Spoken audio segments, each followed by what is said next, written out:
العباد على الله تعالى. قال معاذ رضي الله عنه: الله ورسوله أعلم.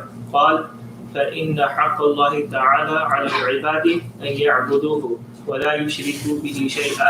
حق العباد على الله تعالى أن لا يعذب من لا يشرك به شيئا، وذلك لأن من لم يعتقد ذلك اعتقادا جازما واحتمل عنده أن يكون سدى مهملا لا يطالب بالعبادة ولا يؤاخذ بها من جهة رب مريد مختار، كان دهريا لا تقع عبادته وإن باشرها بجوارحه بموقع من قلبه، ولا تفتح بابا بينه وبين ربه، وكانت عادة كسائر عاداته. والأصل في ذلك أنه قد ثبت في معارف الأنبياء وورثتهم عليهم الصلاة والتسليمات أن موطنا من مواطن الجبروت فيه إرادة وقصد بمعنى الإجماع على فعل مع صحة الفعل والترك بالنظر إلى هذا الموطن، وإن كانت المصلحة الفوقانية لا تبقي ولا تذر شيئا إلا أوجب وجوده أو أوجب عدمه، لا وجود للحالة المنتظرة بحسب ذلك. الرد على الحكماء في إنكار هذا يكفي. بسم الله الرحمن الرحيم، وصلى الله على النبي الكريم محمد وآله وأصحابه أجمعين. So before this chapter, the chapter was of taqdeer. And as Imam Rahmatullahi alayhi mentioned, that taqdeer is also an attribute of Allah subhanahu wa ta'ala. And from that, his attribute or quality name is coming Qadir and Qadir. And before that, the other bab, that was Al-Iman bi Sifatillah. So now in two chapters, there was a talk about the Sifat and attributes of Allah subhanahu wa ta'ala. Now here, as we see from the very beginning, look at me, that Imam Rahmatullahi alayh, he is building up the case. Building up in the sense that he made the foundation. Then he put upon the foundation a portion. Then another one. He is going up like this. So now when he mentioned the attributes of Allah subhanahu wa ta'ala, that he is this. So now in this bab and chapter, he is proving that now an entity who is like this. So then to worship him and to obey him, that is his due right. And that is your due duty, that you must do that. And he is deserving for that to do his ibadah. So Imam Rahmatullahi alayh, he says, now when ibadat is his due right, so even though that is proven there in Nas وَمَا خَلَقْتُ الْجِنَّ وَالْإِنسَ إِلَّا لِيَعْبُدُونَ, that I have not created the jinn and the human but only to worship me. But still, as this is the striving hard of Imam Rahmatullahi alayh, that whatsoever is proven there in Quran and Sunnah, he is trying to bring it very much close to the approach of your aql and intellect. So then Imam Rahmatullahi alayh, for the wujub of this ibadah, that to do his ibadah, that is must. Why that is must? So the ayah is there. وَمَا خَلَقْتُ الْجِنَّ وَالْإِنسَ إِلَّا لِيَعْبُدُونَ. That is the purpose of your creation. That Allah created you people for ibadah. But Imam Rahmatullahi alayh, he is bringing it close and near to our aqli approach. So he is mentioning reasons for that. And he is mentioning the reasons, but in a very concise but comprehensive way. So he mentioned there that Allah subhanahu wa ta'ala, He has done good to the people because He created them.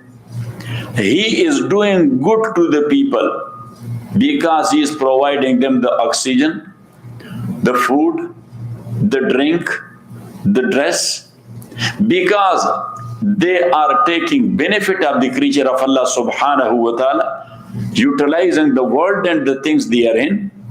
Now when you are using all the belongings of someone, so you are bound to show obedience to him. If you are not showing obedience to him, so that is ungratefulness. It does not make sense. That is against sense and aql. So Imam Rahmatullahi alayh, he says that he is a good doer and a favor giver to the humans, and with his own irada and intention, he will be giving them the reward as well. So now, to reciprocate the favor of someone, that is intellectual approach, that is reasonable and that is logical. As Allah subhanahu wa ta'ala says in Quran, وَهَلْ جَزَاءُ الْإِحْسَانِ إِلَّا الْإِحْسَانِ, and the reciprocation or the recompense of good is not but only good. If somebody has done good to you, you are bound to do good to him. Otherwise, if somebody has done good to you and you are not doing it, so we call him Sartamba. That this guy, he does not have the sense. He is not using his own sense. That he is doing me that favor. I have never done any favor to him. Got it? So Allah subhanahu wa ta'ala 24/7 He is doing favors to us. If we are not doing His ibadah, so does it make sense? Hal jazaa'ul ihsan illa al-ihsan. And also Allah subhanahu wa ta'ala says, wa ahsin kama ahsan Allahu ilayk, and do good to Allah as He has done good to you.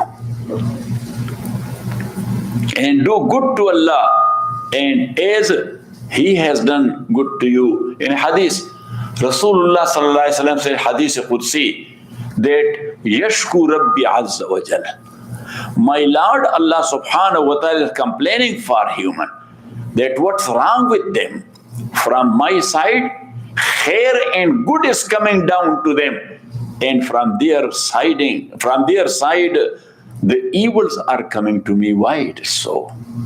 Disobedience is coming to me. So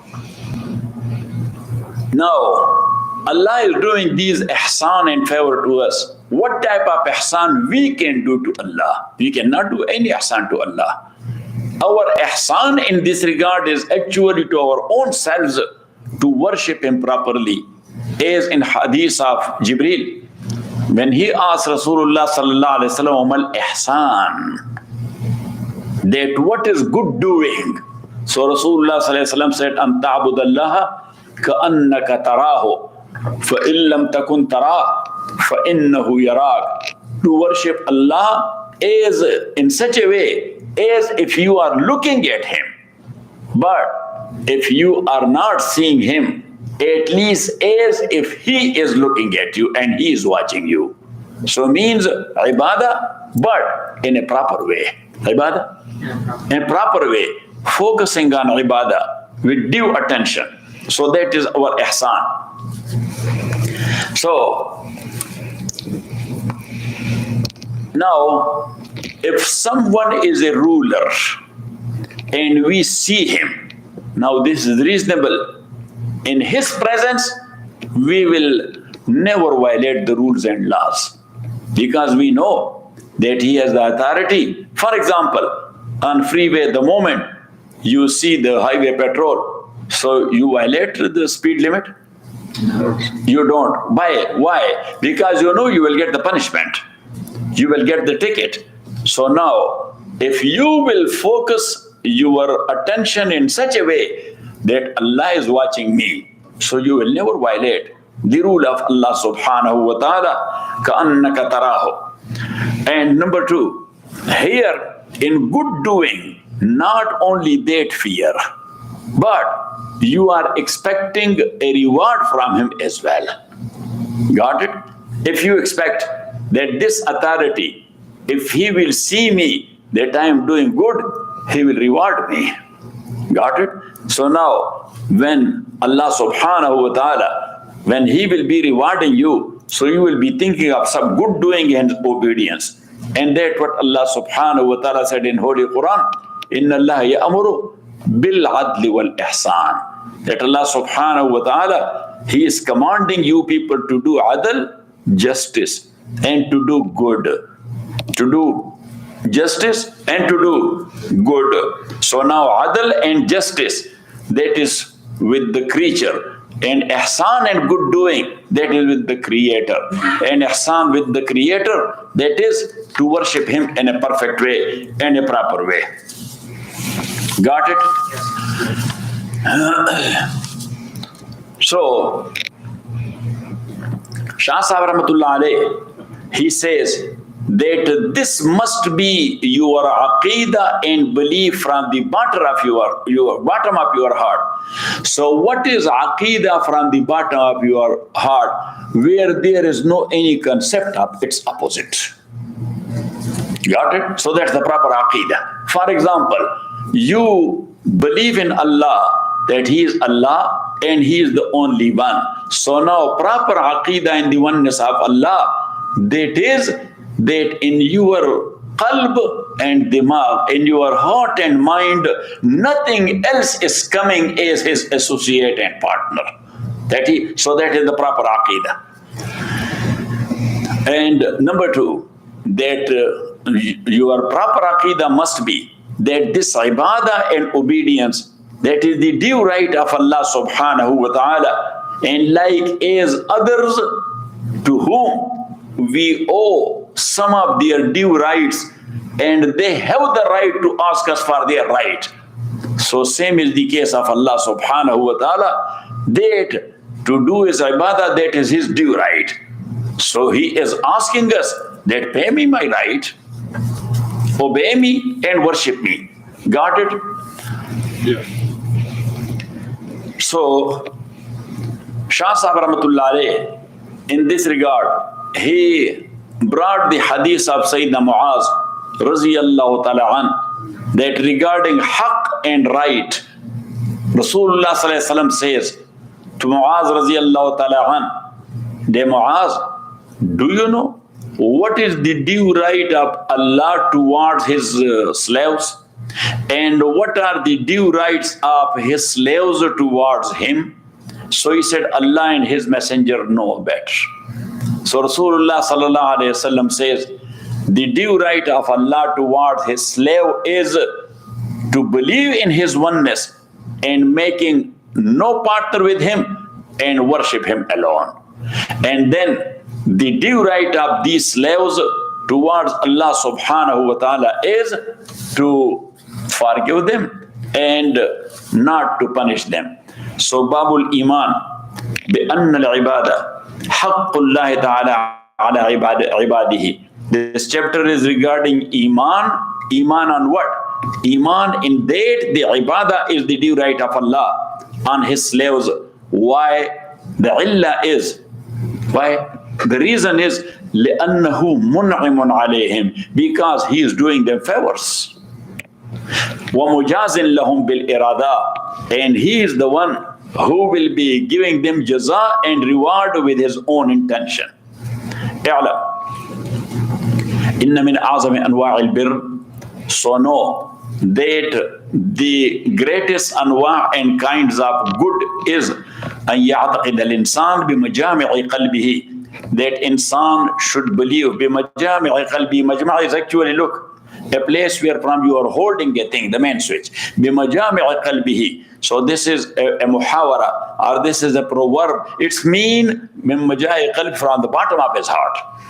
From the bottom of his heart. And belief from the bottom of his heart is بحيث لا يحتمل نقيض هذا الاعتقاد, that there is no room for the opposite of this aqidah there in his heart. عنده, with him. أن العبادة, and that aqidah is أن العبادة حق الله على عباده. That ibadat is the due right of Allah subhanahu wa ta'ala on his slaves. وَإِنَّهُمْ مُطَالَبُونَ, and they are asked for that. إِنَّهُمْ مُطَالَبُونَ, and they are asked for that ibadat from Allah subhanahu wa ta'ala. بِمَنْزِلَةِ السَّائِرِ مَا يُطَالِبُهُ ذَوُو الْحُقُوقِ مِنْ حُقُوقِهِمْ. Allah is asking for the due right of him, like as the other one to whom someone owe a due right. So there's Sahib al-Haq, he is asking him, pay me my right. So in the same way Allah subhanahu wa ta'ala is asking us. قال النبي صلى الله عليه وسلم, Rasulullah sallallahu alayhi wasallam says to Muaz ibn Jabal, Ya Muaz, hal tadri ma haqqullahi ala ibadi. Muaz, do you know what is the due right of Allah on his slaves? Wa ma haqqul ibadi ala Allah, and what is the due right of the slave of Allah on Allah? Qala Muaz. So Sayyidina Muaz radiyallahu ta'ala said, Allah wa rasuluhu a'lam. Allah and his messenger, they know better. Qal. So Rasulullah sallallahu alayhi wasallam said, فَإِنَّ حَقَّ اللَّهِ عَلَى الْعِبَادِ, that the due right of Allah on his slave is أَن يَعْبُدُوهُ, to worship him alone, وَلَا يُشْرِكُوا بِهِ شَيْئًا, and not to make anything an associate or partner to him. وَحَقُّ الْعِبَادِ عَلَى اللَّهِ, and the due right of slaves of Allah on Allah is Allah yu'azziba, not to punish مَنْ لَا يُشْرِكُ بِهِ شَيْئًا, that one who has never made any sharik with Allah subhanahu wa ta'ala. And that's actually the concept which is given there in ayah, إِنَّ اللَّهَ لَا يَغْفِرُ أَن يُشْرَكَ بِهِ وَيَغْفِرُ مَا دُونَ ذَلِكَ لِمَن يَشَاءُ. Allah, for sure, he does not forgive shirk with him. That's unforgivable. And whatever else from zunub and sins are beneath shirk, maybe that is measure. When he will, so he forgives that. وَذَلِكَ, and that is لِأَنَّ مَنْ لَمْ يَعْتَقِدْ ذَلِكَ اعْتِقَادًا جَازِمًا, that who will not believe it as a certain belief. وَاحْتَمَلَ عِنْدَهُ أَن يَكُونَ صُدًا مُهْمَلًا, and وَاحْتَمَلَ عِنْدَهُ يَكُونَ صُدًا مُهْمَلًا لَا يُطَالَبُ بِالْعِبَادَةِ, and he has an ihtimal or a concept in his mind that he is for nothing. Sudan Muhammadan, he is for nothing.